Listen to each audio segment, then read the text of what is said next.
Welcome to the Performance Enhancing Podcast. It's like steroids for your brain. A podcast for people looking to live life at their peak potential. Chock full of real-world tools and knowledge that you can apply in your life today.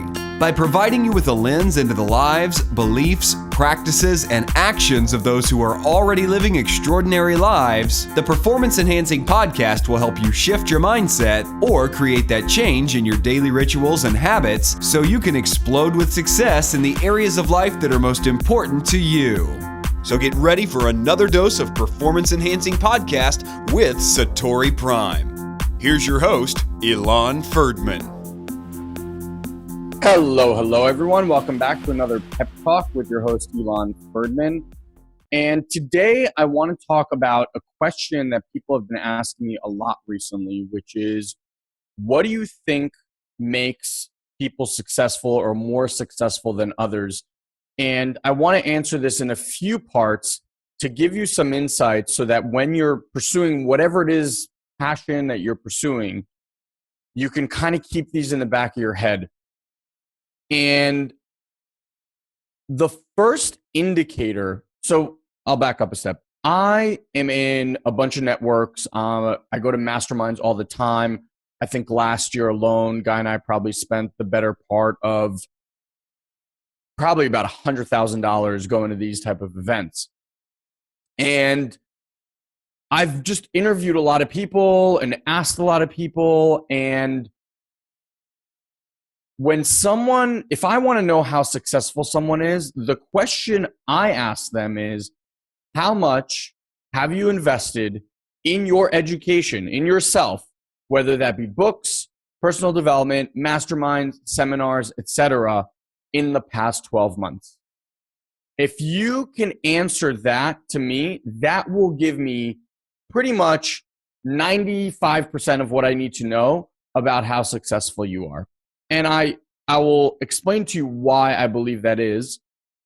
First, obviously, the more someone's willing to spend on their education, whether it's seminars or masterminds or books or whatever, coaches, gurus, whatever you want to call it, it means they're in a financial position where that's accessible to them. But I think that's the mistake. And the reason I think that's the mistake is because in order to achieve financial success, what you want to start doing is putting yourself in those networks, is going to those masterminds, is working with a coach. Because I can tell you, everything that I've ever wanted to master in my entire life, be it tennis, be it skiing, cooking, writing, creating videos, the better results I got was when I went and hired someone to help me do it. When I took a step back and instead of just going out there and trying to figure it out like everyone does, I actually invested in my education before I went and created a whole bunch of bad habits. So when someone tells me that they want to reach a level of success, but are not willing to invest in themselves, I know that there's very little chance that they're going to achieve the success. Or you might achieve the success, but it will take you a very, very long time to do so. I know with certainty that the people that I know that earn 7, 8, even 9 figures spend a tremendous amount of money and time investing in themselves, both from a mindset perspective and whatever technical skills it is that they're looking to master. They'll go to speaking courses. They'll go to meditation courses. They'll go to marketing courses. They'll go to how to team a build courses. They'll surround themselves with like-minded individuals who are up to building similar businesses. That, to me, I know there's no direct return on investment. I know it's very difficult to say, okay, I spent $10,000 to go to this event and that returned X amount of dollars. But the story goes the same for every single one of us. The ROI is not linear. In other words, you can't always say, I went to this event, I heard this thing, I implemented this thing, and therefore my business is doing that. I want you to think of investing in yourself and this part of your life and business as putting money in a bank, in the your universal soul bank, if you want to call it. And I promise that it always pays back. It just might not be the way that you envision it. I interviewed Jason Gennard a long time ago on the podcast, and he talks about this all the time, about how he went to an event, spent $10,000, which he really didn't have at that time, and left the event, felt great, met some great people, but nothing really happened. And then 2 or 3 years later, he was putting on an event, and all of these people that he met at this event offered to come and speak at his event for free. And it's little things like that where what you're doing is building relationships. What you're doing is sharing stories. What you're doing is sharing experiences. And that's the way we learn. So human beings at a core level, and I'll do a quick book review on a book that I'm reading right now called Made to Stick by the Heath brothers. But in one of the pieces, he actually talks about the way human beings learn. And it's one thing if someone sat you down and said, you know, we're going to do marketing in this and this way. And if you set up a Facebook ad and you do this, this, and this. And the example he used was, why do people always talk shop? Talk shop meaning, you know, you get a bunch of marketers in the room and we are just going to start going off on what's working and not working, and stories and horror stories and victory stories and all that kind of stuff. And what, in essence, we're doing is we're sharing in the oldest human way possible our lessons. When you share a story with someone, it's very easy to say the punchline. For example, I created a Facebook ad to a video. I got these and these and these results. Okay, that's option one. The other option is to say it in a story form. And when you say it in a story form, like, well, we started doing this and we really struggled. And as we were doing this, we started realizing that our engagement wasn't as high as we wanted it to be, and people weren't watching the videos and this and that. And so we tried this, and then we tried that, and we finally did this thing, etc. Right? During that time, people that are in that space, what's happening in their brain is, as they're getting this information, they get an opportunity on their own to actually analyze and dissect that situation and think, what would I have done? So put yourself in a situation where you've had that kind of conversation with someone, and through their story, you go and try to analyze, how would I have solved this situation? What would I have done? And that's the way that we actually learn best. And so when we get to share these stories, talk shop, if you will, it's the best opportunity to learn. So yes, you can go to seminars and listen to people talk on stage, but truly masterminding, being around like-minded people up to what it is that you're doing, sharing those kind of stories, that's what creates more neuronal pathways. That's what creates your ability to dissect and analyze problems and solve them in your own business. Way more than just listening to people give you punchlines and how-tos. So the first thing that I think separates people that are successful from unsuccessful is the amount of money, time, and effort they will spend each year educating themselves. And I'll just say one other thing. Previously, what I used to do is educate myself in a very, very specific to my needs education. So if I was doing sales, that's the only thing I focused on. Now my approach is much more holistic. I love human psychology. I love human behavior. I love neuroscience. I love anything that has to do with strengthening your mind. I love anything that has to do with not necessarily overcoming fear, but dealing with fear. I look for marketing information. I look for how to connect with human beings.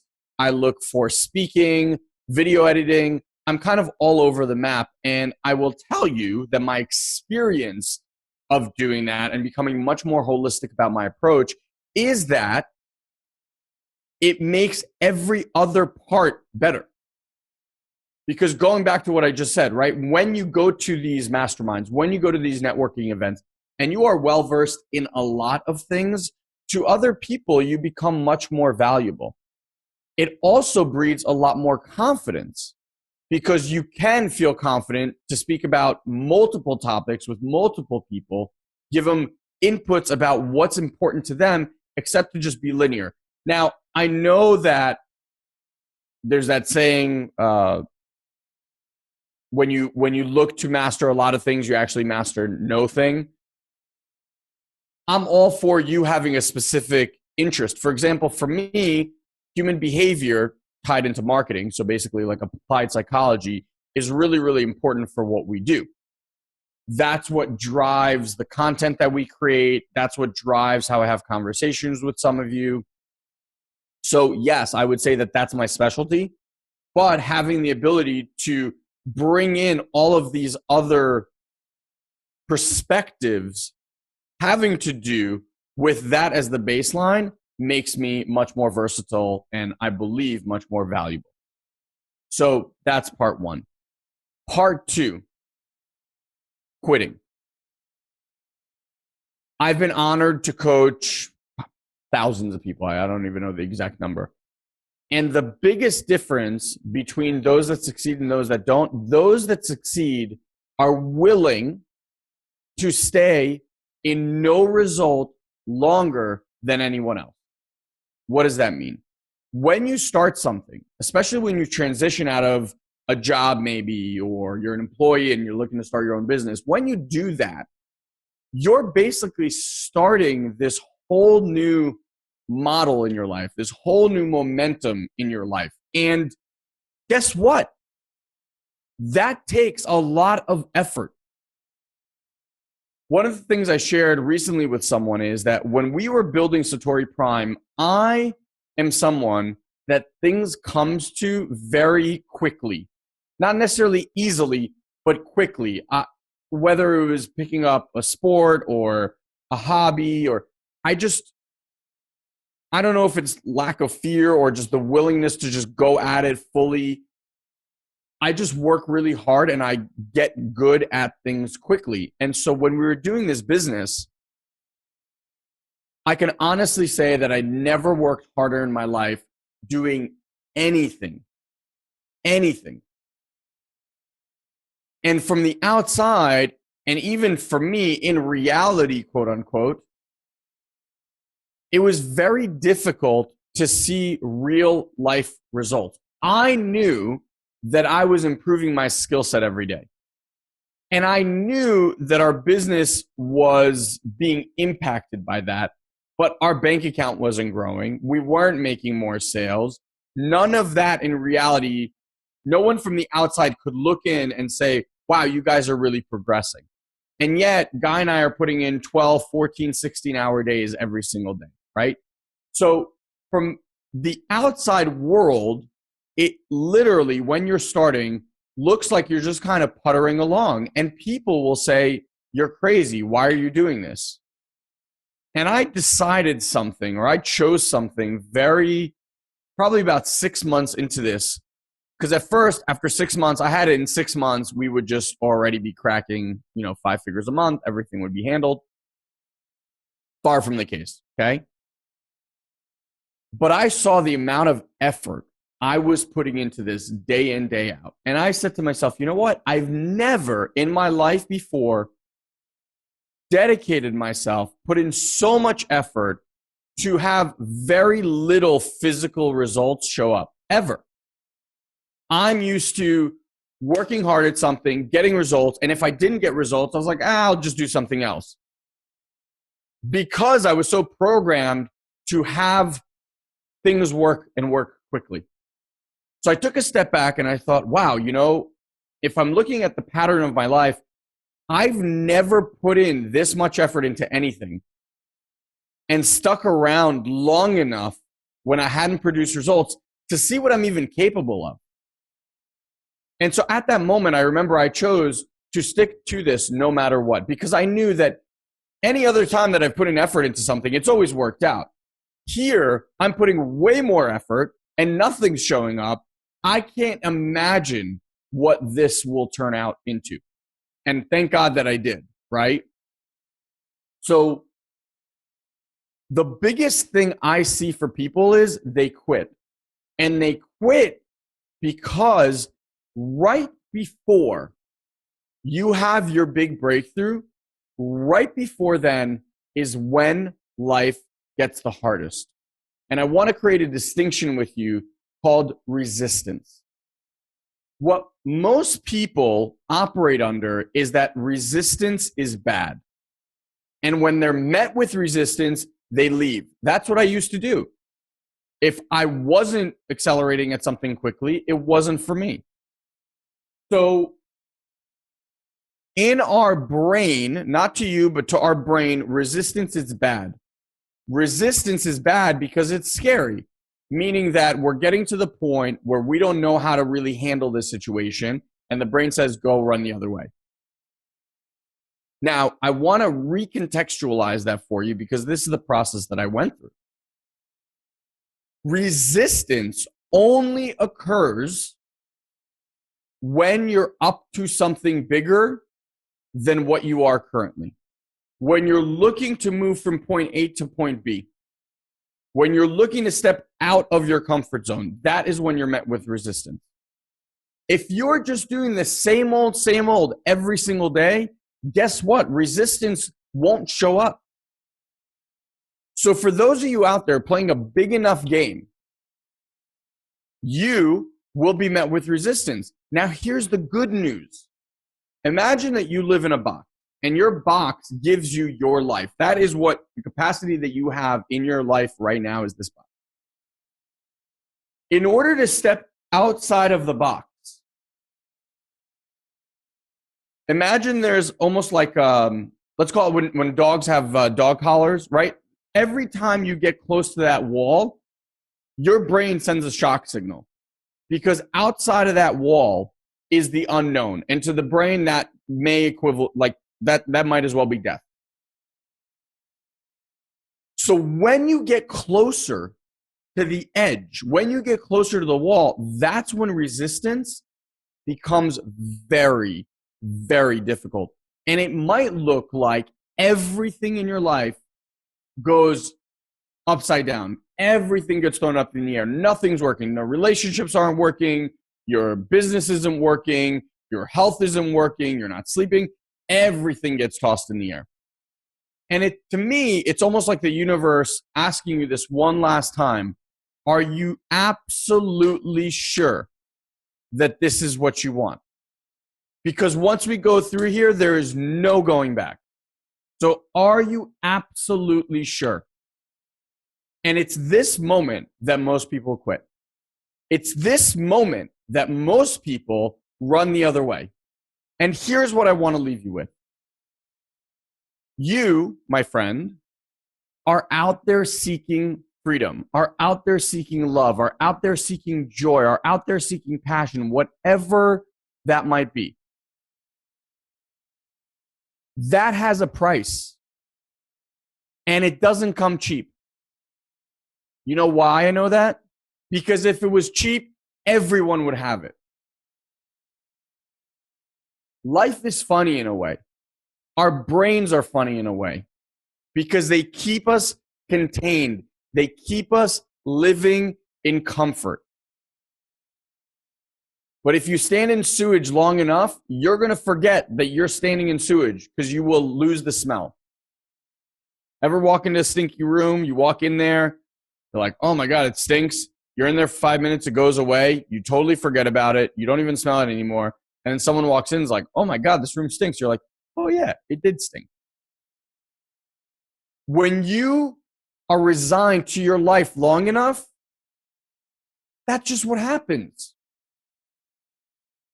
So you only meet resistance when you start fighting that resignation, when you start living or wanting to live outside of it. Now, most people, like I said, aren't willing to stand in no result long enough to have that be manifested. So thing number 2 is don't quit. And I know that sounds cliche, but remember, when resistance becomes the hardest, when it feels like the brakes have just been hit, when it feels like you're moving through quicksand or molasses and all this effort and it just nothing is working, that's the moment. That's the moment that you step up to the plate and give it all you got. That's the moment where 100% is due.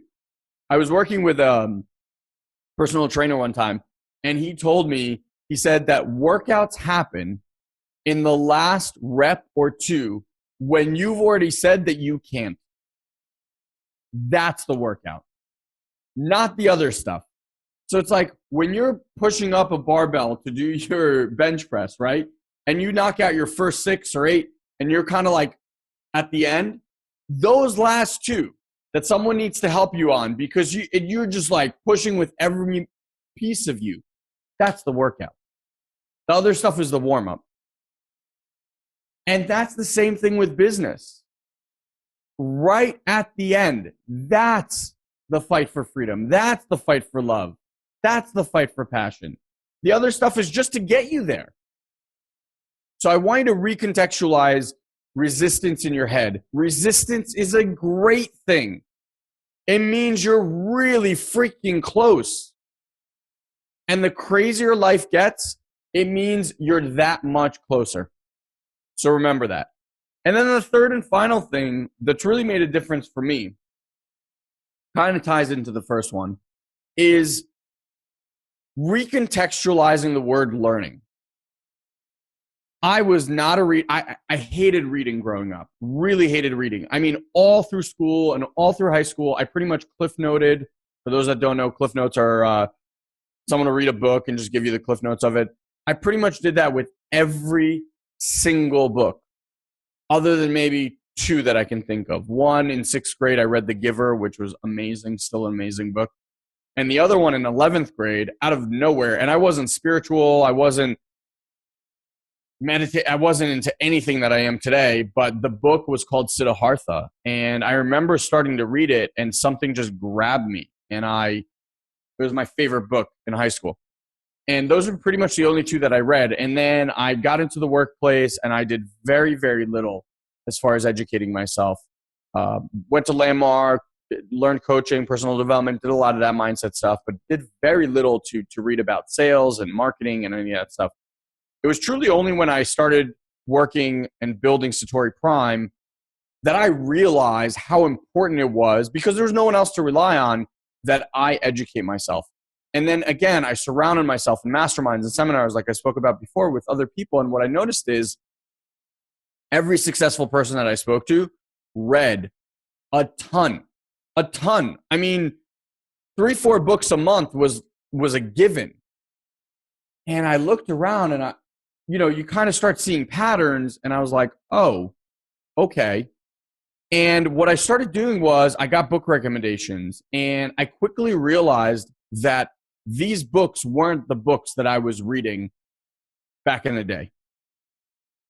I loved these books, and I started falling in love to the point that now I get frustrated that I don't have more time in the day to just read, to just soak in more information. I mean, there is so much incredible information out there.